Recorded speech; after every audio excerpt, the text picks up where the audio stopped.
कि एक जन्नत खरीद लूं, लेकिन मार्केट में कोई बहलोल दाना मिले तब ना खरीद।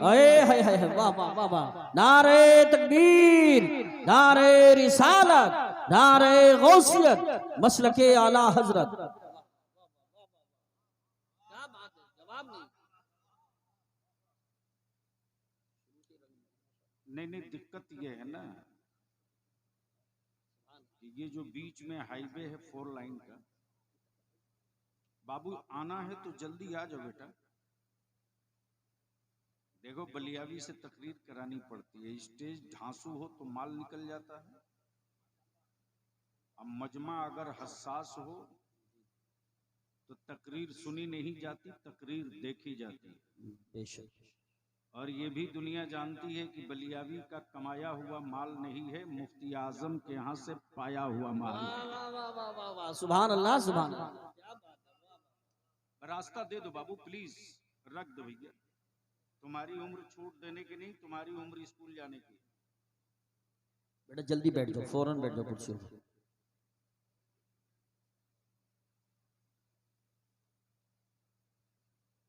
अब आने जाने का सिलसिला बंद करो बिल्कुल, फौरन जल्दी बैठ जाओ, अपनी अपनी जगह फौरन बैठ जाओ।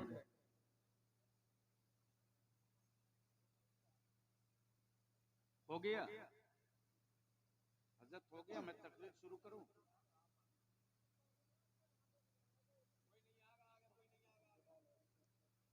जी लगाकर नबी और आले नबी की बारगाह में दुरूद पाक का तोहफा। अल्लाहुम्मा अल्लाहुम्मा सल्ली सल्ली अला अला।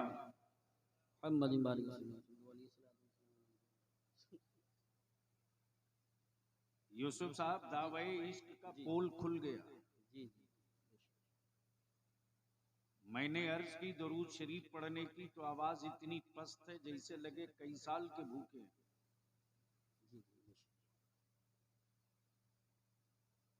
आशिकों की फेहरिस्त में नाम लिखाना बहुत आसान है जी, लेकिन बिलाल जैसा आशिक बनकर जमाने में दिखाना ये आसान आए नहीं हाय होता। हाय, क्या बात है, सुभान अल्लाह, सुभान अल्लाह, माशाअल्लाह।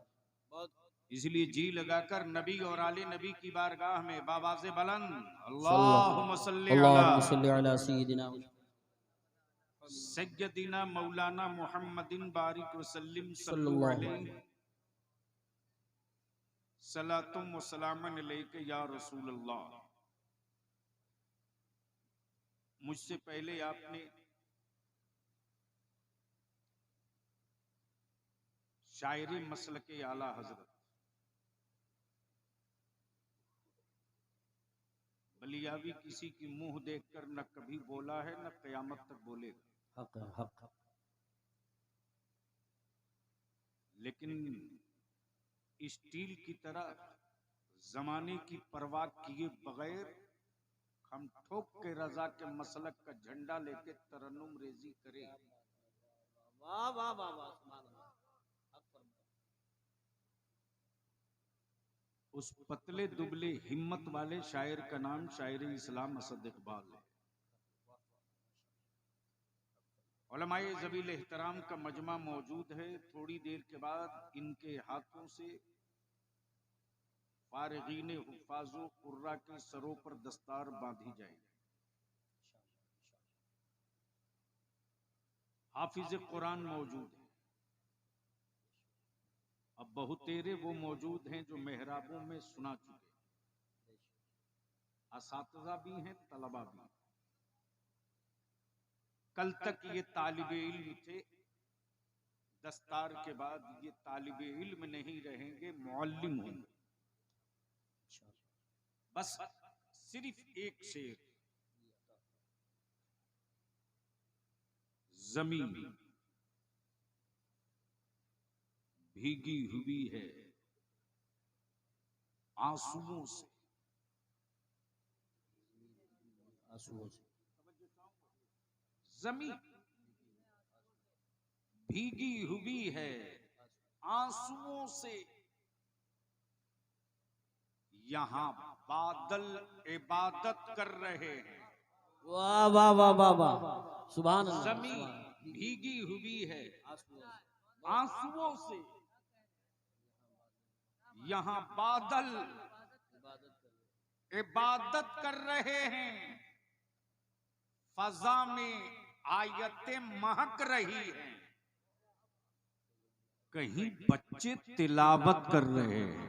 आय हाय हाय हाय, वाह वाह वाह वाह वाह, सुभान अल्लाह। बहुत खूब, बहुत खूब, बहुत खूब। फजा में आयतें महक रही है, कहीं बच्चे तिलावत कर रहे हैं। बिल्डिंगें रोज बनती, तामीरात रोज होती, कीमती पत्थरें दरो दीवार फर्श में खूब लगते हैं, लेकिन हाई टेक बिल्डिंगों में रोज कुरान की तिलावत हो, गारंटी नहीं। ग्रीन नाइट मार्बल लगे, कुरान की तिलावत हो, गारंटी नहीं। लेकिन मुसलमान, तेरे ज़कात के सिक्कों में कितना दम है। वाह वाह वाह वाह वाह। बोल सकते हो तो बोल लो, बोलोगे तो बोलो। अरे रंग में आके बोल जोर से। सुभान अल्लाह। मुसलमान, तेरी ज़कात के सिक्कों में कितना दम है, तेरे मुठिया के चावल में कितना पावर है, तेरे उश्र में क्या मजबूती है। आज पूरी दुनिया का कुफ्र, पूरी दुनिया का कुफ्र अगर किसी का पीछा कर रहा है तो वो मुसलमानों की हवेलियों की ऊंचाई का नहीं, मुसलमानों के बच्चों के औलादों के हुस्न का नहीं, मुसलमानों के घरों में तिजोरियों में रखे सिक्कों का नहीं। आज पूरी दुनिया का कुफ्र अगर पीछा कर रहा तो सिर्फ दो का, एक का नाम इस्लाम है और दूसरे का नाम कुरान है। बेशक। अहले स्टेज की तवज्जो चाहूं, मैं आ रहा हूं उसी तरफ जिस तरफ इस वक्त आपकी जरूरत है कि उस आईने को एक बार जरूर देख लें। लेकिन सुनने से पहले आपको यकीन दिलाना होगा, बलियाबी बोल रहे हो तो मैं वो नहीं हूं जिनको बाबा ने छोड़ रखा खेतों में। हमें कोई डराने की गलती नहीं करेगा। मालूम है कि मुफ्ती आजम के मतब से वो देसी दवा लेके जेब में चलता हूं, एक गोली उतार दूंगा जबान के नीचे तो कम से कम 7 साल तक कभी मिर्गी नहीं आएगी। वाह वाह वाह वाह वाह वाह, बहुत खूब, वाह वाह वाह वाह वाह वाह। पूरी दुनिया का कुफ्र दो का पीछा कर रहा, एक इस्लाम का, दूसरा कुरान का। और ये इंडिया में ये जो कुछ दिख रहा, माफ करना, ये ओरिजिनल नहीं है, ये पेटी कॉन्ट्रैक्टर है। असल हीरो अमेरिका, उसका बेलन इसराइल। दुनिया के कुफ्र को खूब पता है कि आज भी आसमान के नीचे, जमीन के ऊपर इसराइल के मिसाइलों से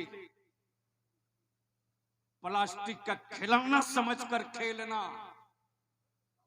फलस्तीन के ईमान वालों के बेटों का तारीख बनी हुई है। वाह वाह वाह वाह वाह वाह वाह वाह वाह। नारे तकबीर, नारे रिसालत, नारे गौसियत, मसलके आला हजरत हजरत अल्लामा गुलाम रसूल साहब बलियाबी, उलमा अहले सुन्नत। अब आप नहीं लगाएंगे, कोई बीच से एक हो तो खड़ा होकर ठोक दे कस के एक।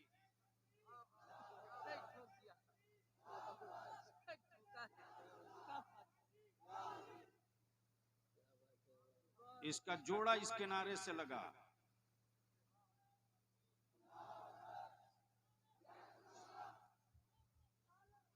आला हजरत।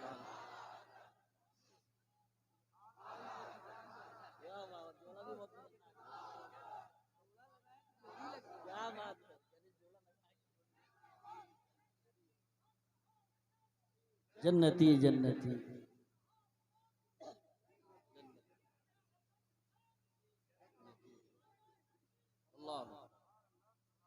जन्नतियों की ये जमात ही है बेशक।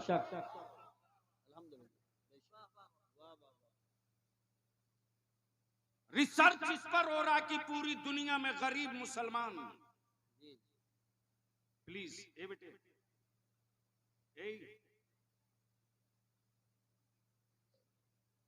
ये लास्ट है। बलिया भी इस मामले में बहुत बदनाम है, जलसगा से भी वापस हो जाता है। तवज्जो चाहूं उलमा इकराम की दुआओं के साथ मैं क्या अर्ज कर रहा था, मैं क्या कह रहा था, याद है किसी को? वो तो गुजर चुका। यानी इसका मतलब सिर्फ शरीर यहां है, बाकी कुछ नहीं है। पूरी दुनिया का कुफ्र रिसर्च कर रहा है कि पूरी दुनिया में सबसे गरीब मुसलमान, सबसे कमजोर मुसलमान, सबसे कम पढ़ा लिखा मुसलमान, मैं अपनी कौम के जिम्मेदार और गयूर जवानों से दो बात अर्ज करूंगा। बेवा की तरह भारत में रोना बंद करो, मजलूमों की तरह आंसू गिराना बंद करो। अरे जब पूरी दुनिया में 313 थे तब नहीं डरे। क्या बात है, वाह वाह वाह वाह वाह। जब पूरी दुनिया में सिर्फ 313 थे तब न डरे। और बलिया भी तो दो टुक कहता है कि एक अल्लाह से डरने वाली कौम को बंदर और छुछुंदर से डराने की गलती मत करना। क्या कहने, वाह वाह वाह वाह। बांध रखा है मेरे आलिमों ने सब्र की रस्सी से। जिस दिन ये गांठ सरक गई उस दिन कुछ भी हो सकता है।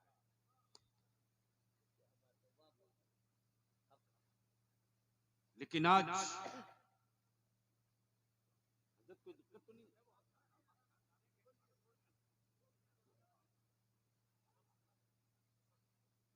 तो एक बार बोल के बता दें या रसूल अल्लाह, या रसूल। अरे रंग में आके बोल दे या रसूल अल्लाह, या रसूल। पूरी दुनिया में सबसे ज्यादा गरीब मुसलमान, कमजोर मुसलमान, कम पढ़ा लिखा मुसलमान, और सबसे ज्यादा वाहियात खर्च है मुसलमानों के पास। अब यहां रुक कर एक कड़वी बात कहना चाहूंगा। असद बाबू, एक है अकीदत, एक है हकीकत, एक है जरूरत। अकीदत कहती है कि चलो मदीना चले,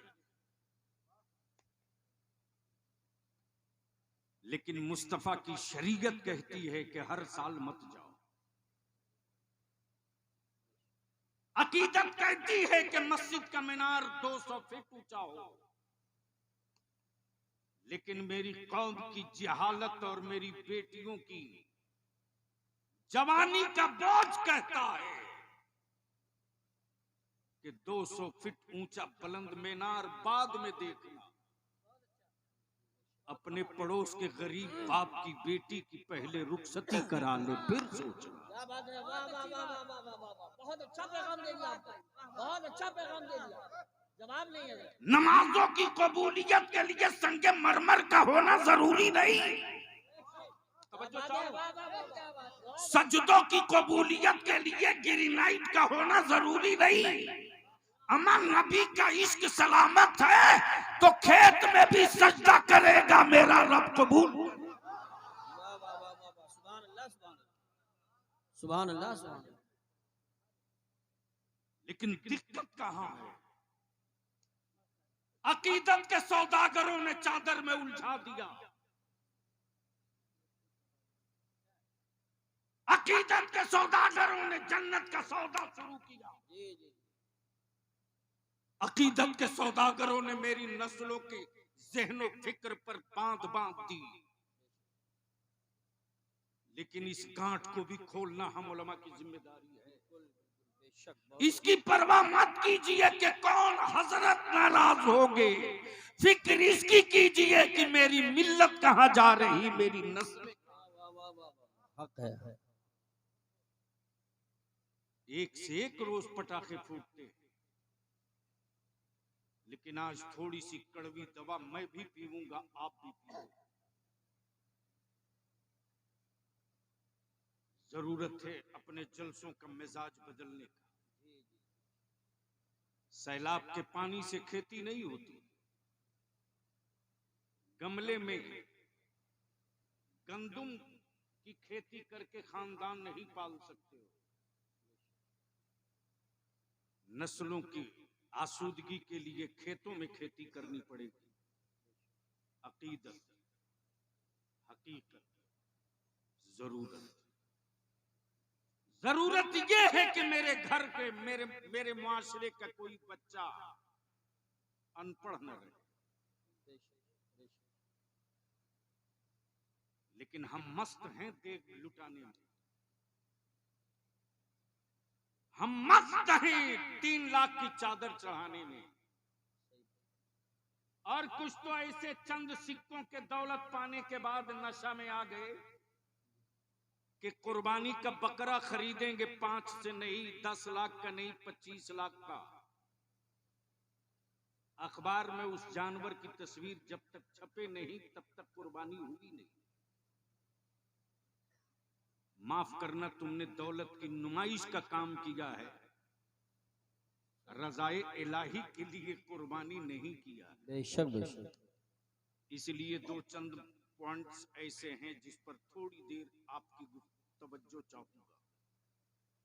पूरी दुनिया का कुफ्र पीछा कर रहा, इस्लाम का, कुरान का, इस्लाम का, कुरान का। एक माहौल क्रिएट किया गया, नैरेटिव सेट किया गया। मदरसों में टेररिज्म, मदरसों में दहशतगर्दी, मदरसों में आतंक है, मदरसों में नफरत, मदरसों में तफरीक है, मदरसों में जिहाद है, मदरसों में मुल्क तोड़ने की बात होती। बलिया भी कहता अकल के तुअरो, तुम 2 नंबर के हिंदुस्तानी हो। अगर 1 नंबर के हिंदुस्तानी होते तो दिल्ली के उन दरख्तों को गिन लिए होते जिन दरख्तों पर आलिमों की लाशें लटक रही थी और आजादी का फतवा किसी बाबा के मठ से नहीं निकला था। आजादी के जिहाद का फतवा इसी मदरसे से अल्लामा फजल हक खैराबादी का। वाह वाह वाह, सुभान अल्लाह सुभान अल्लाह, वाह वाह वाह वाह। लेकिन हमने कहां लाकर अपनी नस्लों को छोड़ रखा है। कब तक हम सियासी पार्टियों के भरोसे अपनी नस्लों का मुस्तकबिल बनाएंगे? कब तक अपने बच्चों को विकलांग बनाकर रखेंगे? कब तक गैरों की बैसाखी का मोहताज रखेंगे? हम अपनी नस्लों को कब अपने पैरों पर खड़ा होने की लकीर खींचेंगे? और माफ करना, ये भी कड़वा सच है, ये भी कड़वा सच है। मेरे नबी के नामूस पर कोई पत्थर मारे पागल, यूनिवर्सिटियों से कोई प्रोफेसर नहीं निकलता। मेरे नबी की इज्जत से कोई खेले मस्त, किसी स्कूल से कोई लेक्चरर नहीं निकलता।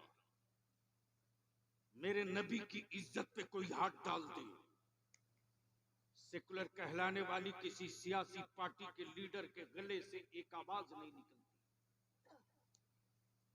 असद इकबाल साहब जी से दारे शरीयत तहरीके बेदारी में आपने थोड़ी सी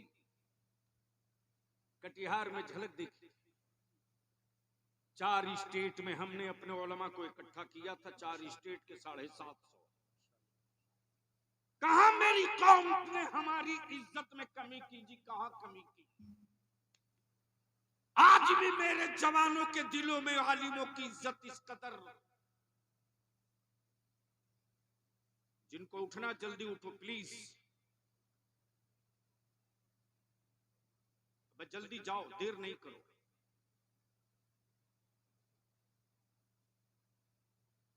देर न करो, जल्दी जाओ। बड़ी जंग जीतने के लिए 72,000 का लश्कर नहीं चाहिए, 72 हुसैन का गुलाम चाहिए। बेशक बेशक, वाह, सुनोगे तो बोल दो, सुभान अल्लाह। ओए जोर से बोल दो, जोर से तवज्जो चाहो। मैं क्या कह रहा था, दिक्कत हो जाती। मेरे जवानों ने मेरे आलिमों की कहां कदर नहीं की हजरत। आज भी मेरा आलिम अगर चारपाई से उठे तो ये मेरा नौजवान मेरे आलिम की जूती सीधी करने के लिए तैयार है।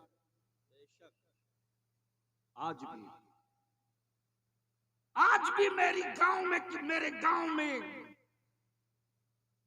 सिर्फ मालूम हो जाए मेरी कौम के किसी बेटी बहन को कि मेरे मस्जिद के इमाम ने खाना नहीं खाया है, तो आज भी मेरी माँ अपनी औलादों के हक की रोटी आलिम को भेज देगी। आज भी ये वकार और इज्जत है। इसी एहतराम की दीवार को तोड़ने के लिए कुफ्र ने मंसूबा बनाया। आलिमों से दूर कर दो ताकि मजहब की छाप उतर जाए, मदरसों से दूर कर दो ताकि इस्लाम की रूह घायल हो जाए, आलिमों से इनको अलग कर दो ताकि शराब की मंडियों में नजर आवे, मस्जिदों के सहन में न दिखाई दे। तब बलियाबी दो टुक कहता है, तुम अपने जुल्म के बादल को जितना संवार लो, तुम अपने जब्र के बादल को जितना संवार लो, जब तक मस्जिदों में वारिस अंबिया खड़ा रहेगा और भारत में मदरसे सलामत रहेंगे, न मेरा भारत कभी खतरे में आएगा, न कभी इस्लाम खतरे में आएगा। बेशक बेशक, सुभान अल्लाह सुभान अल्लाह।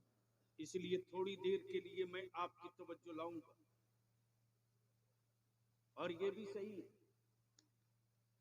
कि इस्लाम उसी वक्त लोगों पर हाथ डालता है जब इस्लाम के विरोध और मुखालफत में वो चरम पर पहुंच जाए।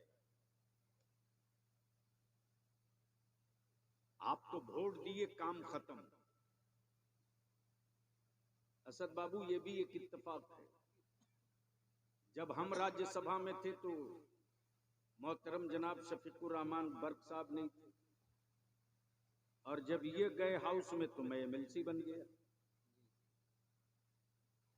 आपको क्या पता है कि किस लोहे के, किस तलवार के धार पे दौड़ना पड़ता है। चाय खानों में एक बिस्किट और 3 कप चाय लेकर भाषण देना आसान है।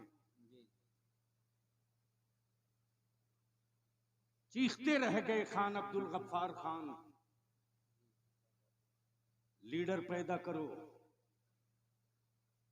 लेकिन हम पर तो ना जाने कौन सा सहर का असर है। हम खुद को मिटाकर गैरों को बनाने के लिए बेचैन रहते। पूरी दुनिया के कुफ्र ने पंजा लड़ा लिया इस्लाम से। इस्लाम और कुरान दो को रोक लो, मुसलमानों को हटाने की जरूरत नहीं पड़ेगी। लेकिन मुसलमान तू है किस गलतफहमी में? मुसलमान सिर्फ एक काम कर दो तो 5 साल के अंदर इसका नतीजा दिख जाएगा। हजरत, एक घर में अगर 5 आदमी है तो 5 मोबाइल है कि नहीं? बोलो, अरे बोलो, है कि नहीं? जोर से बोलो, है कि नहीं? एक मोबाइल का वो कौन चार्ज बोलते हैं असद बाबू? रिचार्ज, वो क्या बोलते हैं जिससे वो चलता है? फेसबुक वगैरह, क्या बोलते? इंटरनेट, पता नहीं उसको, हमको तो नंबर भी सेव करनी नहीं आता।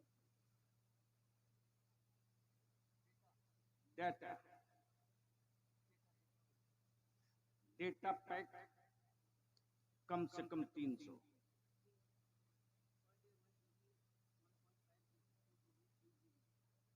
लेकिन महीने में कम से कम 300 में मान रहा हूं। एक घर में 5 मोबाइल, बाप के पास भी, बेटे के पास भी, मां के पास भी, बहू के पास भी। क्या नाश कर रखा है इस मोबाइल के डब्बे ने मेरी मिल्लत को। रात को 12 बजे, 1 बजे, 2 बजे, 3 बजे तक मुस्लिम टोली के नौजवान चौक पर, चौराहे पर, सीढ़ी पर, छत पर लगे। मां अलग लगी, बाप अलग लगा है, बेटा अलग लगा है। एक घर में अगर 5 आदमी तो 5 तिहाई 1500 रुपया। अपने जमीन पर हाथ रख कर कभी अपने आप से पूछना, 1500 रुपया तूने डाटा रिचार्ज कराने में खर्च की पर मंथ, इसका नतीजा क्या निकला? इसका रिजल्ट क्या निकला? सुबह 3 बजे निकल जाओ तो सड़कों पर गैरों के बच्चे पुलिस की बहाली के लिए प्रैक्टिस करते। मुसलमान का बेटा सुबह 9 बजे उठकर सोकर उठेगा।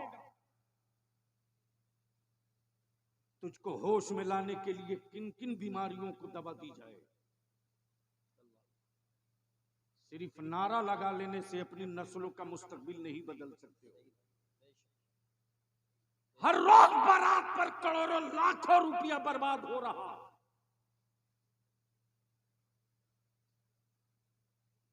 हद तो यह है कि खाने पर असद बाबू रमजान शरीफ से पहले बलिया भी हिल गया है। मौलाना यूसुफ साहब आज भी वो रात और वो फोन वो याद आता है तो बलियाबी की आंखें बरस जाती। रमजान शरीफ से पहले मौलाना मेरे मोबाइल पर तकरीबन 10 मरतबा 2 बजे रात को फोन आया। जब मैं गाड़ी में बैठा तो देख रहा हूं एक ही नंबर से 10 मिस कॉल। 2:30 बजे के करीब मैंने बैक कॉल किया। उधर से एक लड़के ने फोन उठाई और कहा कि हजरत अस्सलाम वालेकुम। मैंने कहा वालेकुम अस्सलाम, कौन बाबू? उस लड़के ने जवाब दिया, हजरत जो फोन किए थे अब वो दुनिया में नहीं रहे। मैं सोचते रहा या अल्लाह पता नहीं मेडिकल का हेल्प मांगने के लिए फोन किया था, मैंने क्यों नहीं तकरीर रोक के फोन उठा लिया। उस लड़के ने जवाब दिया, सुनो। उस लड़के ने जवाब दिया, हजरत आज मेरी बहन की बारात आई थी। अब्बू ने कर्ज लेकर बारातियों के खाने का इंतजाम किया था।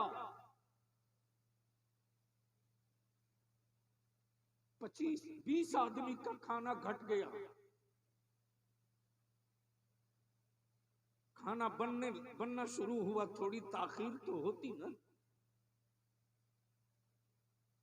इसी बीच में लड़के के बाप ने मेरे वालिद को बोल दिया कि मुझे मैं नहीं मालूम था कि मैं जिसके घर अपने बेटे का निकाह कर रहा हूं वो इतना बड़ा भिखमंगा है। मेरे वालिद इस सदमे को बर्दाश्त नहीं कर सके, हार्ट अटैक हो गया।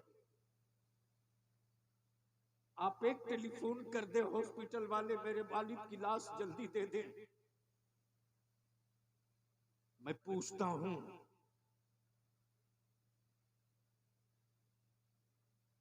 ज़मीर में जिंदगी हो तो बताओ मुझको। जिस कौम की लोगों का मिजाज ये हो कि सिर्फ दावतों पर लाखों करोड़ खर्च किया जाए,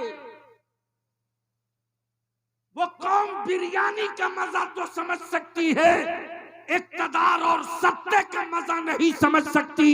और जिस दिन ये कौम भूखे रहकर अपनी औलादों के हाथ में कलम थमाना जाम जाएगी, उस दिन इस कौम के बेटों को न कोई आंख दिखा सकता है, न कोई उंगली दिखा सकता है, न कोई वो गोल गोल घुमा सकता है, न उसके दिलों से नबी का इश्क खत्म कर सकता, न उसको कोई 2 नंबर की शहरी कहने की हिम्मत जुटा सकता।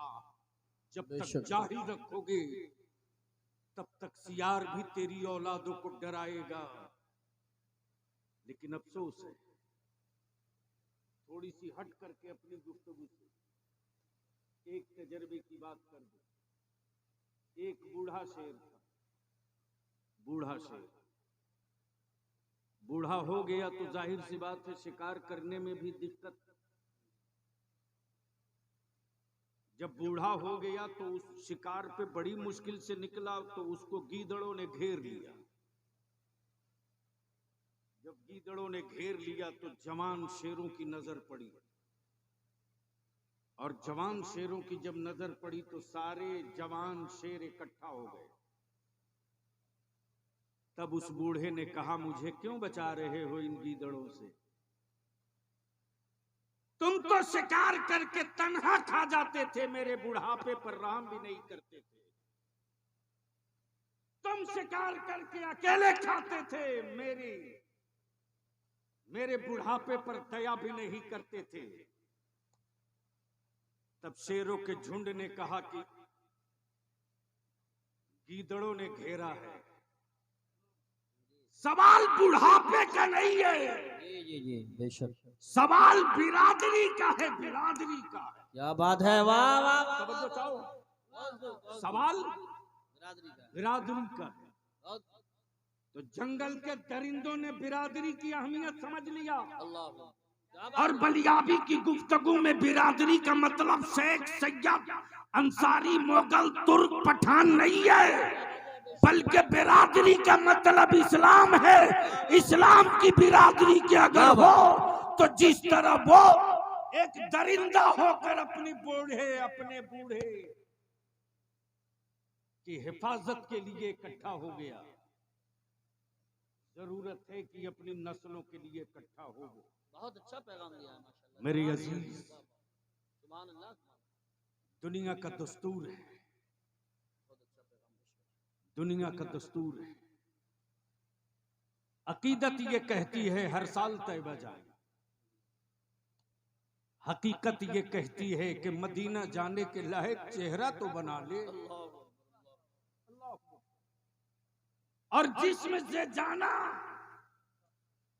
तो हर एक को आता है, कल्बो रूह से जाना किसी किसी को आता है।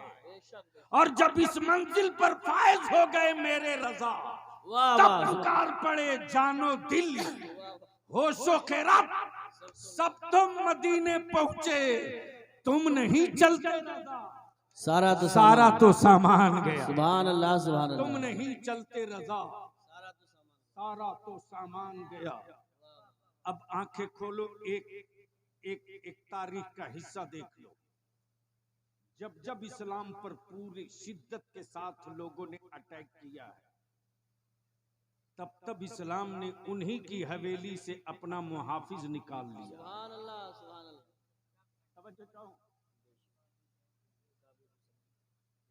और यूं मीडियम वाले को इस्लाम जल्दी घास नहीं डालता, वो पहले ढील देता है कि चढ़ बेटा, देखता हूं कहां तक जाएगा। जहां तेरी आखिरी मंजिल होगी वहां से इस्लाम तेरा हिसाब ले। सुभान अल्लाह, सुभान अल्लाह। जैसे जय जोगी जयपाल जब आसमान छूने लगा, तब गरीब नवाज ने अपने खड़ाउन से कहा, अब तू चल। क्या बात है, बोल दो, ऐसे नहीं बोलोगे तब बोलूंगा, झूम के। समझो चाहो। अच्छा, ये भी एक अजीब बात है साहब, जहाज तो चलते बर्क साहब, आपने देखा, हमने देखा, सबने देखा, सब चढ़ते हैं, लेकिन ऐसा जहाज जिसमें न पेट्रोल हो, न डीजल हो, न पायलट हो, न इंजन हो, और मारक क्षमता इतना भयानक कि ढूंढ के मारे। और उस जमाने में न सैटेलाइट, न खोजी कैमरा, न कंप्यूटर, कुछ भी नहीं। क्या सॉफ्टवेयर था मेरे गरीब नवाज के खड़ाउन में। वाह वाह वाह, सुभान अल्लाह। बोल दे यार, बोल दे, जो काश ये गुफ्तगू कहीं मैं और क्या कहने हजरत, वाह वाह वाह। बोलोगे तो बोलूंगा, जोर से बोल, जोर से।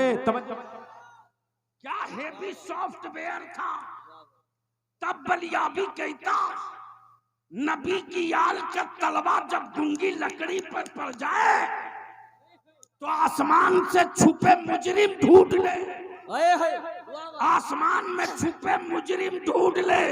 बलियाबी कहता ज्यादा पागल मत बनो, भारत में अभी गरीब नवाज लेटा है। सुभान अल्लाह, सुभान अल्लाह, माशाअल्लाह। लेटा है। एक नया बवाल चल रहा है कि बलियाबी ने क्यों कहा कि भारत से हमारा रिश्ता रोटी और सत्ते का बाद में है। तो मैं तो जानता हूं कि हमारे देश में जोकड़ ज्यादा बोलते हैं, पढ़े लिखे कभी कभी बोलते हैं। एक लफ्ज करबला बोल दिया तो सारे यजीदी बलबला गए। जी सही बात। बहुत प्रेशर पड़ा कि वापस ले लीजिए। मैंने कहा करबला वापसी की जगह नहीं है। जोर से, जोर से, अरे जोर से और लहके। जब करबला से इतना डर लग रहा है तो करबला वाले आ जाएंगे तो कहां जाओगे? वाह वाह वाह। लेकिन मातम तो यह कि सबने अपनी तारीखें गढ़कर अपनी नस्लों को बता दिया। हमने अपनी सच्ची तारीख अपनी औलादों को नहीं बताया। हमने ये नहीं बताया है कि इस मुल्क की आजादी में उलमाए अहले सुन्नत ने क्या क्या कुर्बानी दी। गैरों की जयंती मनाने के लिए मेरी कौम के पास पेट्रोल भी, डीजल भी। दिल्ली बोलो तो दिल्ली, लखनऊ बोलो तो लखनऊ गाड़ी भर के जाएंगे। लेकिन ये तौफीक नहीं होती है कि चलो जरा अल्लामा फजल हक खैराबादी की तारीख भी अपनी बता दो।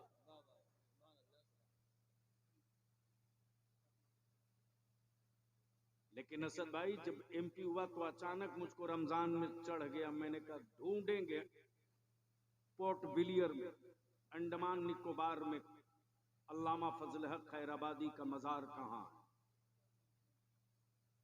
सावरकर जेल पहुंचा तो लोगों ने पहले ये समझा कि मौली साहब आया घूम रहा, मौली साहब आया घूम रहा। और मैं भी गया था सावरकर जेल में तो लुंगी पहन कर। नहीं, उनको क्यों समझाएंगे, उनका कोई कसूर नहीं।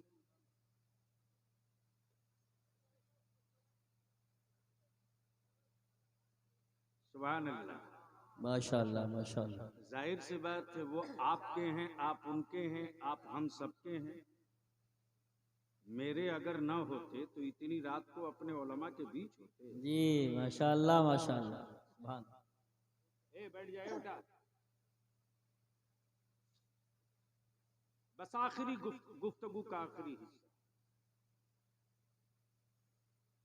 पूरी दुनिया का कुफ्र लगा है सिर्फ दो के पीछे। एक का नाम इस्लाम, दूसरे का नाम कुरान। इसलिए कि कुफ्र को पता है कि कुरान के खिलाफ अगर प्रोपगंडा नहीं करेंगे तो कुरान वो किताबे मुबीन है कि पढ़ना तो दूर की बात, अगर सुन भी लेगा तो दिल बदल जाएगा। बेशक बेशक। बोल यार जोर से।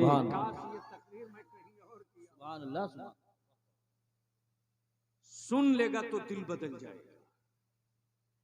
इसलिए मदरसों के खिलाफ प्रोपगंडा का नक्शा बना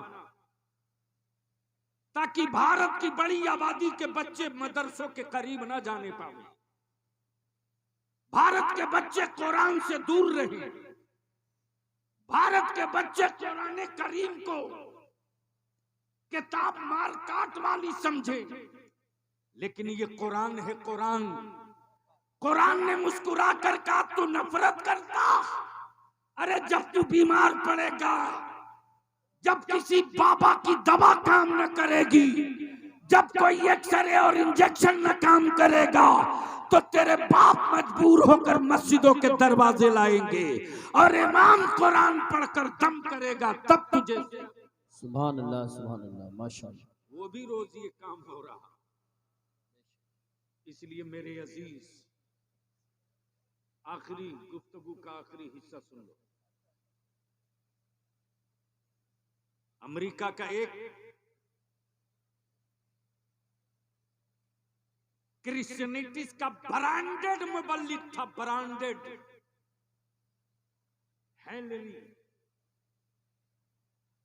सैयद अफरोज मियां। करीब करीब 160 किताबें उसने इस्लाम के खिलाफ लिखा। कितनी किताबें? जोर से बोलो। 160 किताबें लिखने के लिए सोचो उसने इस्लाम को कितना पढ़ा होगा। लेकिन इस्लाम ने छूट दिया, चढ़ते रह देखता हूं तेरी आखिरी हद कहां है। इसी रमजानुल मुबारक के मुकद्दस महीने में इस्लाम के खिलाफ 160 किताब लिखने वाला क्रिश्चियनिटीज का सबसे बड़ा हीरो कुरान पढ़ते वक्त कुछ ऐसी आयतों के करीब पहुंचा है जिन आयतों के जलवे उसकी रूह पर असर किए और रात के सन्नाटे में चीख कर बोल पड़ा, पूरी दुनिया में अगर हक और सच्चा मजहब है तो उस मजहब का नाम इस्लाम है, और कोई सच्ची किताब है तो उसका नाम कुरान। सुभान अल्लाह माशाअल्लाह। और मैं ऐलान करता हूं कि मैंने इस्लाम कबूल कर लिया। तुमने जिनकी तस्वीरें बनाकर पूज रखी है, इनको हटा दो। चर्चों में और ईसा मसीह की तस्वीर और मुजस्समे में निजात नहीं, मुस्तफा की गुलामी में। सुभान अल्लाह। अब अमेरिका परेशान है कि इसको कितना पैसा दे दिया कि रातों रात बदल गया। अरे जब पैसा बांट के कर्नाटका न बदलवा सके। ये मुल्क है हमेशा अच्छी बात सोचता है। थोड़ी देर के लिए नशा में हर कोई आता है,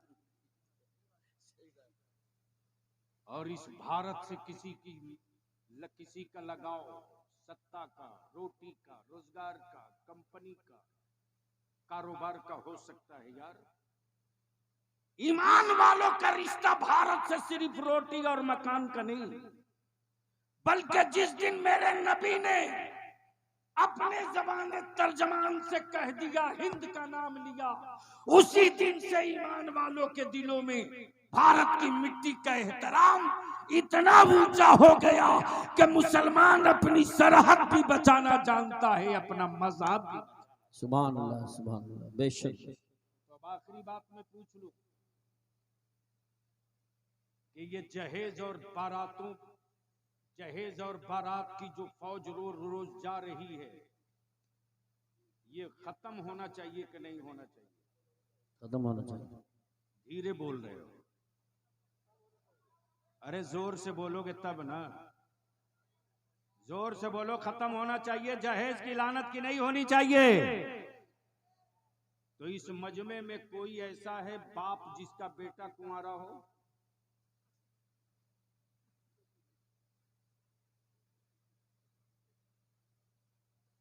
इश्क का इम्तिहान हो गया।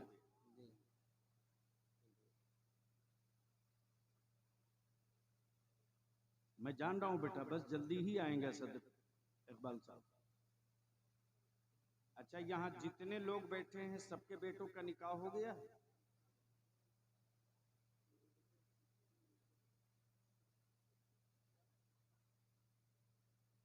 इतने बड़े मजमे में कोई बाप ऐसा नहीं जिसका बेटा कुंवारा हो? ओए, खड़ा हो जाओ।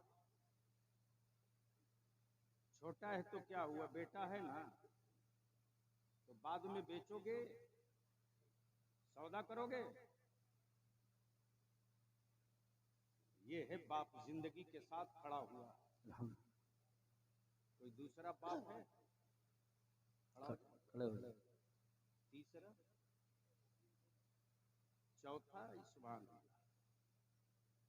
इतने बड़े मजमे में ये सिर्फ 4 हैं जिनके बेटे कुंवर, 5। अंदाजा कर लो बेटा लोग,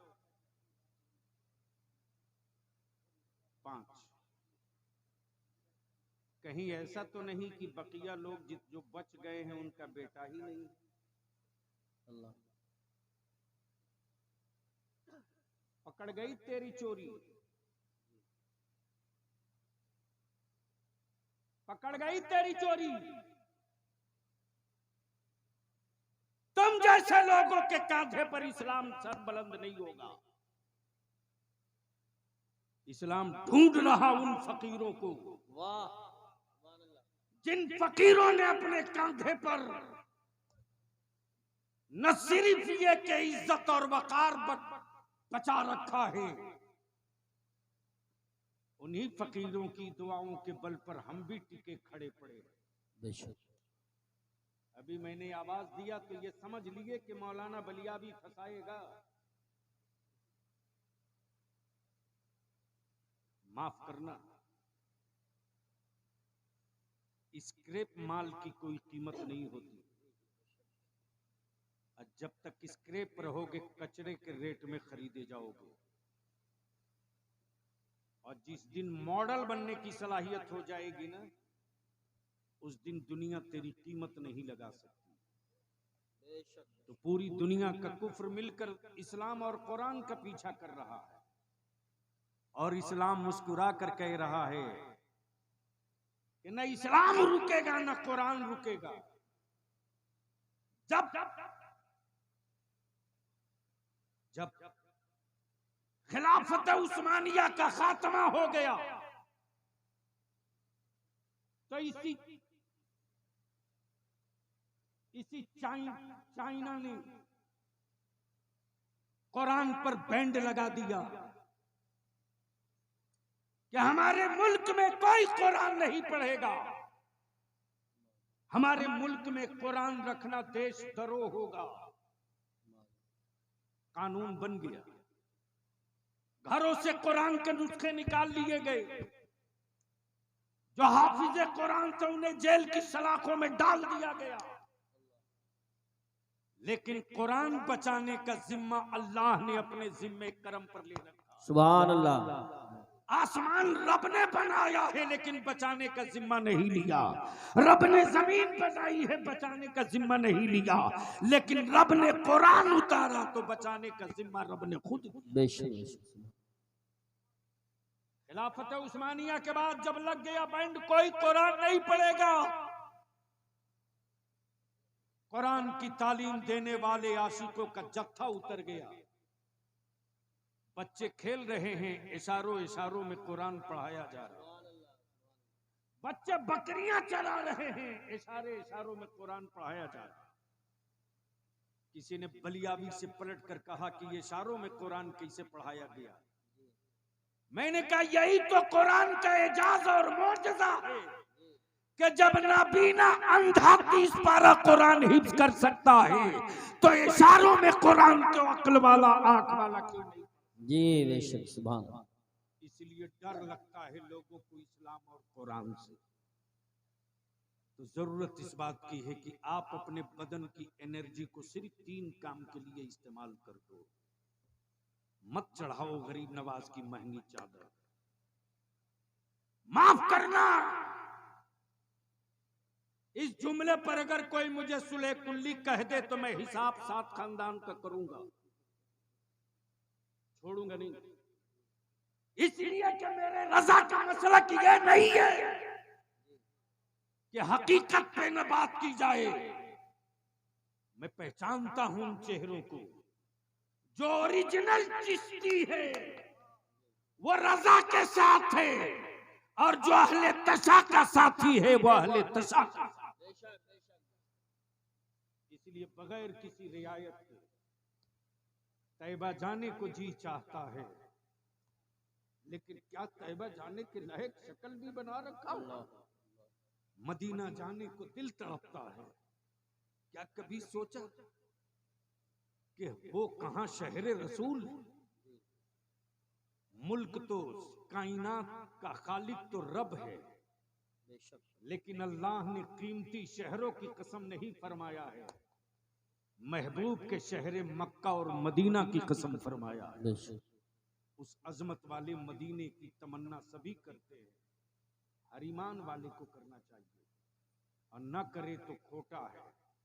लेकिन जाने से पहले अपने को इस लायक बना लो। जब इस लायक बनोगे तो जाने का मजा आएगा। जिंदगी में 2 हज फर्ज नहीं, 1 हज फर्ज है। हर साल उम्रा जरूरी नहीं, एक बार कर लो। उन्हीं पैसे को बचाओ, अपनी औलादों को पढ़ाओ। बंद करो बारात ले जाना, मस्जिदों में निकाह करो, अपनी औलादों को पढ़ाओ। बंद करो वलीमा पर लाखों रुपया खर्च करना, खर्च कम करो, अपनी औलादों को पढ़ाओ। बंद करो लंगर लुटाना, अकीदत का इजहार मुख्तसर कर लो, उसी पैसे को बचाओ और पढ़ाओ। सबको मौका दिया तूने 75 साल, बलियाबी के इस मिशन का मौका दे दो सिर्फ 5 साल। अगर आपने इन जरूरतों को कुचल कर अपनी औलादों को पढ़ाना शुरू कर दिया तो 5 साल के बाद उत्तर प्रदेश की मिट्टी बदले न बदले, हालात इस कदर बदल जाएंगे कि जो आंखें लाल करके मेरे बच्चों को डराते हैं, उनके सामने मेरे बच्चे कलम की नोक लेकर खड़े हो जाएंगे और खड़ा होकर कहेंगे कि मेरे माँ बाप ने नमक रोटी खाकर मुझे पढ़ाया है, मेरे बाप ने मेरी जरूरतों को कुचल कर पढ़ाया है। हम 2 नंबर के हिंदुस्तानी नहीं है, हम 1 नंबर के हिंदुस्तानी है। मेरा हक दो नहीं दोगे तो मैं कटोरा लेकर भीख नहीं मांगूंगा, कलम की नोक से सत्ता का सीना चीर के हिस्सा ले। वाह वाह, सुभान अल्लाह। इसके लिए जरूरत है हम अपने मदारिस के मुकद्दस उलमा से विनती करेंगे, पैर पकड़ के इल्तिजा करेंगे, लिल्लाह अब सदरुल लफाजिल नहीं, अब सदरुल लफाजिल नहीं, अब मेरे मुफ्ती आजम नहीं, अब मेरे ताजु शरिया नहीं है, जिनके रोब, इल्मी रोब, तकवे का रोब, तसल्लुत फी दीन का रोब दिखाकर जमाने के हुक्मरानों को लर्जा सके, हम विनती और अपील करेंगे। अब घड़ी देखकर पढ़ाने की जरूरत नहीं है, अब जरूरत देखकर पढ़ाने की जरूरत है। इसलिए कि ये बोझ कल भी उलमा के कांधे पर था, आज भी उलमा के कांधे पर है, मुस्तकबिल में भी ये बोझ उलमा के कांधे पर होगा। और अगर इस जज्बे के साथ मेरी दरसगाहों में असातिज़ा बैठना शुरू कर देंगे तो मुझे वो दिन याद है कि इसी दारुल उलूम नईमिया में एक ऐसे भी शेखुल हदीस थे जिनका नाम अल्लामा मुफ्ती तरीकुल्लाह नईमी था। सुभान अल्लाह। अल्हम्दुलिल्लाह, मैंने देखा है कि कलेक्टर और एसपी खड़ा है और हजरत बुखारी शरीफ पढ़ा रहे हैं। जलाल ये है पढ़ाने का कि हिम्मत नहीं पड़ रही कि मुंह से कुछ बोल सके। जब तक वो अपना दर्स मुकम्मल न कर लिए तब तक वो खड़े रहे। गोया आज भी वो जिंदगी बाकी है। हम तय कर ले कि मिल्लत की इस मिट्टी को कौन सा खिलौना बनाना है। गुंगा खिलौना बनाना हो तो मिट्टी ही रहने दीजिए ताकि चीख न सके, और जबान वाला खिलौना बनाना हो तो वो बना दीजिए कि मसलक के लिए भी खड़ा हो जाए, मजहब के लिए भी खड़ा हो जाए, वतन के लिए भी खड़ा हो जाए। और ये काम मदरसे को ही करना पड़ेगा, किसी कॉलेज स्कूल से उम्मीद मत रखिए, इसलिए कि हर दौर में उठते हैं यजीदी फितने, हर दौर में शब्बीर जन्म लेते हैं। यार जिंदा सोहबत बाकी। सलाम अलैकुम।